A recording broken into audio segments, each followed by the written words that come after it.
Bonjour chers amis, nous allons voir aujourd'hui la suite du cours d'algorithme et on commence avec la récursivité. C'est quoi la récursivité?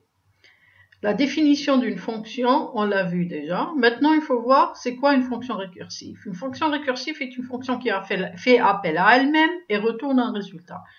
Le principe, c'est quoi? C'est vous déclarez votre fonction et vous avez le nom de la fonction, les paramètres, mais vous avez deux parties très importantes, deux grandes parties très importantes.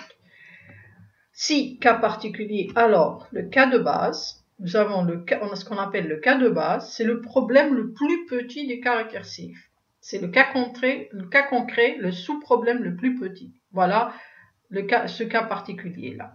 C'est des valeurs concrètes, des valeurs bien précises. Par contre, dans le cas général, c'est l'appel à la même fonction. Cette même fonction, on va l'appeler elle-même, avec son nom, avec son propre nom. Appeler la fonction elle-même. Le nom de la fonction, mais c'est un sous-problème, bon, on va dire en plus petit. C'est un problème beaucoup plus petit. Le même problème en plus petit ou plus simple. Donc, rappelez-vous, vous avez le cas de base et le cas, sinon, c'est le cas récursif où vous appelez la fonction récursive, mais cette fonction récursive que vous appelez, c'est un problème beaucoup plus réduit, qui est réduit, on va dire, par rapport au premier. On va voir tout de suite un exemple. Alors, regardez cette image-là, vous avez une fonction récursive de cette image-là. Vous allez avoir plusieurs fois la même image à différentes tailles.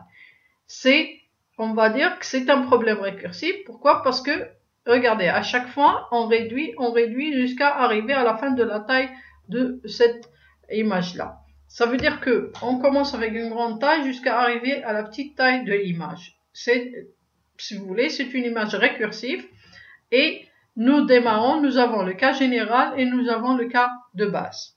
On va voir tout de suite en concret, ça veut dire quoi avec un exemple. L'exemple, c'est l'exemple bien célèbre du factoriel. Par exemple, le factoriel de n, c'est quoi? C'est 1 fois 2 fois 3 fois 4 fois 5, 6, 7 jusqu'à fois n. Par exemple, factoriel de 4, c'est 4, 1, 2 fois 3, 1 fois 2 fois 3 fois 4. Je peux écrire 4 fois 3 fois 2 fois 1, mais c'est plus simple d'écrire 1 fois 2 fois 3 fois 4. Mais c'est la même chose comme la multiplication commutative, il n'y a pas de problème.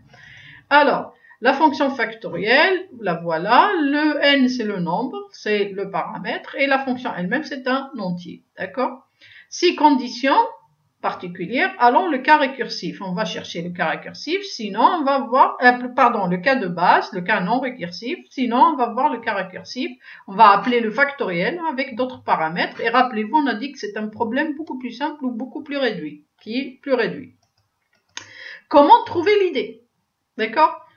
On veut décomposer le problème, on veut trouver le cas général et le cas de base. Comment le faire? Alors, première chose, on prend un exemple. Factoriel de 4, c'est 1 fois 2 fois 3 fois 4. Si vous voulez, 4 fois 3 fois 3 fois 3 fois 2 fois 1. Le factoriel de 3, c'est 3 fois 2 fois 1. Le factoriel de 2, c'est 2 fois 1. Le factoriel de 1, c'est 1. D'accord? Ensuite, le factoriel de 4, remarquez ici, factoriel de 4 c'est quoi? C'est 4 multiplié par 3 fois 2 fois 1. 3 fois 2 fois 1 c'est quoi? C'est factoriel 3. Donc on écrit égale 4 fois factoriel 3. Pourquoi? Parce que factoriel 3 c'est 3 fois 2 fois 1. Voilà. La même chose, factoriel 3 c'est 3 fois factoriel de 2. Le factoriel 2 c'est 2 fois factoriel de 1. Et le factoriel de 1, c'est 1 fois le factoriel de 0. Ça veut dire quoi? Ça veut dire qu'on est en train de chercher le cas général. Si je dis ça, c'est n moins 1. Donc ça, c'est n moins 1. Si ça, c'est n, ça sera n et n moins 1. Si ça, c'est n moins 1. Et ça, factoriel des 0, en principe, c'est lorsqu'on va s'arrêter. C'est le cas où on va s'arrêter, si vous voulez. On ne va pas continuer à l'infini la récursion. On va arrêter. Et là, on en parle de cas de base. Ça veut dire que si le n c'est un 0, on va retourner la valeur 1. C'est notre cas de base. Le cas général, c'est quoi? C'est le cas récursif, factoriel de n est égal à n fois factoriel n moins 1. Comment la trouver? C'est à partir de ces exemples-là. Regardez cet exemple, factoriel de 4, factoriel de 3, et là, regardez qu'on a déduit de cet exemple-là, comme je viens de l'expliquer. Ensuite, la fonction récursive, notre factoriel, fonction factorielle, n c'est le paramètre, et l'entier c ici c'est le factoriel. Si n égale à 0, alors retournez 1. D'accord? Parce que c'est notre cas de base, c'est n égale à 0, c'est le factoriel de 0, c'est 1, il va retourner 1, on va arrêter. Sinon, le cas général, le cas récursif, si vous voulez, mais le sous-problème, ça sera n fois factoriel n-1. Ça veut dire qu'on a déjà le terme n, mais on réduit à un sous-problème plus petit. On avait factoriel de n, maintenant c'est factoriel de n-1. D'accord? Et donc, on va appeler la même fonction, mais au lieu de n, ça sera n-1. D'accord? Alors, ici, regardez le code, fonction factorielle, n entier. Si n égale à 0, alors retournez 1, sinon retournez n fois factoriel n-1. On va prendre un exemple. Si par exemple n c'est 5, factoriel de 5, est-ce que 5 égale à 0? Non. Donc j'écris pointillé pour ne pas refaire le code, puisque je viens de le donner. Donc pour ne pas refaire le cas de base, d'accord? C'est juste si 5 égale à 0, n égale à 0, alors là, c'est pas la peine d'écrire, vous venez de le voir, vous n'avez qu'à retourner le slide précédent. Sinon, retournez 5 fois factoriel de 4. Oui, le n ici, c'est 5, n'est pas égal à 0, il va aller à sinon. Donc, il va retourner quoi à la fonction? Il va retourner 5 fois factoriel de 4. Mais factoriel de 4, on l'a pas. Et il va faire le sous-problème factoriel de 4. Et là, il va aller à faire factoriel de 4. Factoriel de 4, si 4, donc maintenant, notre n, nouveau n, c'est 4. Et sachez que ce 5-là n'est pas encore terminé. Il a appelé factoriel 4, mais il n'est pas terminé. On va revenir à ça. Mais pour le faire, il faut faire d'abord factoriel de 4. Et factoriel de 4, ça veut dire c'est la fonction récursive réduite. Il va faire 4, si 4 égale à 0, non, il va retourner 4 fois factoriel de 3. Donc, même chose pour factoriel de 4, il faut faire factoriel de 3. On va faire le factoriel de 3. Factoriel de 3, est-ce que 3 égale à 0? Non, il va retourner 3 fois factoriel de 2. Et la même chose, il va faire le factoriel de 2. Factoriel de 2, si 2 égale à 0, puisque le n maintenant c'est 2, 2 égale à 0, non, retourner 2 fois factoriel de 1. Et il va faire factoriel de 1. Si 1 égale à 0, non, sinon retourner 1 fois factoriel de 0. Et pour factoriel de 0, nous avons quoi?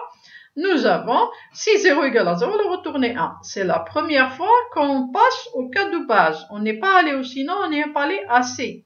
Ça veut dire que c'est le cas de base, c'est le cas qui nous fait arrêter. Donc, on peut arrêter la récursion et revenir. Alors, maintenant, factoriel de 0, c'est combien? Il a retourné 1. D'accord? Et qui a appelé factoriel de 0? C'est factoriel 1 qu'il a appelé dans ce terme-là. Donc ici, c'est combien? C'est 1, puisqu'il retourne 1. Donc factoriel 1, ça sera 1 fois 1. Donc factoriel 1, ça sera 1. Et factoriel 1 qui est égal à 1, qui l'a appelé? C'est factoriel 2. C'est 2 fois factoriel 1. Et factoriel 1, c'est combien? C'est 1. Donc retourner 2 fois 1. 2 fois 1, c'est 2. Donc factoriel 2, c'est 2. Et factoriel de qui l'a appelé? C'est factoriel de 3. Il va revenir à factoriel de 3. Donc factoriel de 3, c'est 3 fois factoriel de 2. Et factoriel de 2, on vient de le calculer, c'est 2. Donc 3 fois 2. 3 fois 2, c'est combien? C'est 6. Donc factoriel de 3, c'est 6. C'est 3 fois 2, c'est 6. Donc ici, voilà, factoriel de 3, c'est 3 fois 2, c'est 6. Et qui a appelé factoriel de 3? C'est factoriel de 4. D'accord? Dans factoriel de 4, nous avons retourné 4 fois factoriel de 3. Factoriel de 3, c'est combien? C'est 6. Donc 4 fois 6, ça va être factoriel de 4, ça va être 24. Elle va retourner 24. Et factoriel de 4, qui l'a appelé? C'est factoriel de 5. Ici, 5 fois factoriel de 4. Et factoriel de 4, on vient de calculer, c'est 24. Donc 5 fois 24, c'est 120. Et voilà, on est passé de plusieurs appels récursifs jusqu'au cas de base et on est revenu pour remonter vers jusqu'à factoriel de 5. Donc rappelez-vous, on est allé de quoi? On est allé de factoriel de 5, ensuite 4, et 4 qui a appelé 3, 3 qui a appelé 2, 2 qui a appelé factoriel de 1, et factoriel de 1 qui a appelé factoriel de 0. Quand on est arrivé à ce cas de base, qu'est-ce qui s'est passé? On a commencé à revenir à factoriel de 0 qui est 1. Le factoriel de 1, ce sera 1. Factoriel de 2, ce sera 2 fois 1, c'est 2. Donc factoriel de 2, c'est 2. Qui l'a appelé, c'est factoriel 3. 3 fois 2, puisque factoriel de 2, c'est 2. Donc factoriel de 3, c'est 6. Et qu'est-ce qui se passe? Factoriel de 3, c'est 6. Qui l'a appelé, c'est factoriel de 4. Donc 4 fois 6, c'est 24. Le factoriel de 4, c'est qu'il a appelé, c'est factoriel de 5. Donc, ce sera 5 fois factoriel de 4. Factoriel de 4, on a la valeur, c'est 24. Donc, 5 fois 24, c'est 120. Voilà comment s'est passée la fonction récursive. Ce fonctionnement de la fonction récursive. Pour l'algorithme, il suffit d'écrire le nom de l'algorithme, les variables qu'on va utiliser. Par exemple, x c'est le n, la variable qu'on va donner, factoriel de x, et res c'est le résultat, c'est un entier. La fonction factorielle, d'accord? Et là, le programme principal, donner x, lire x, on va donner le x, res reçoit factoriel de x, par exemple, x c'est le 5, comme on vient de le faire, et il va faire ce que je viens de démontrer maintenant, factoriel de 5. Le factoriel égale 120, pour x égale 5, ça sera 120. Voilà pour cet exemple sur le factoriel. Et rappelez-vous, vous avez quoi? Vous avez le cas de base et le cas récursif. Le cas de base, c'est qui nous permet d'arrêter la récursion. C'est le cas concret, une valeur concrète. Factoriel de 0, n égale à 0, c'est retourné 1. C'est une valeur concrète, une valeur fixe. D'accord? Maintenant, pour le sinon, c'est le cas récursif. Attention, je ne dis pas qu'il y a toujours que si, sinon. Il se peut qu'il y ait, par exemple, si, sinon, par exemple. Donc là, ça dépendra du problème, ok?